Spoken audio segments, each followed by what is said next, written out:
Hey neighbors, got a minute? It was so good to be back in worship with y'all this Sunday and exploring through Acts chapter 2. I am so grateful to God that when he said at the end of the Gospels that he would be with us till the very end of the age, that he meant it, that he didn't leave us or forsake us, that he fulfilled his promises to always be with us. I'm grateful that in the coming of the Holy Spirit that we talked about last Sunday, that there was the promise fulfilled.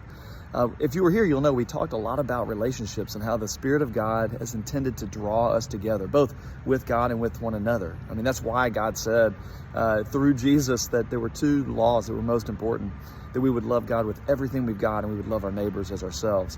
Last Sunday, we used this knot sort of as an illustration of our lives as one of the pieces of string and God the other, or ours is one of them and the people around us are the other.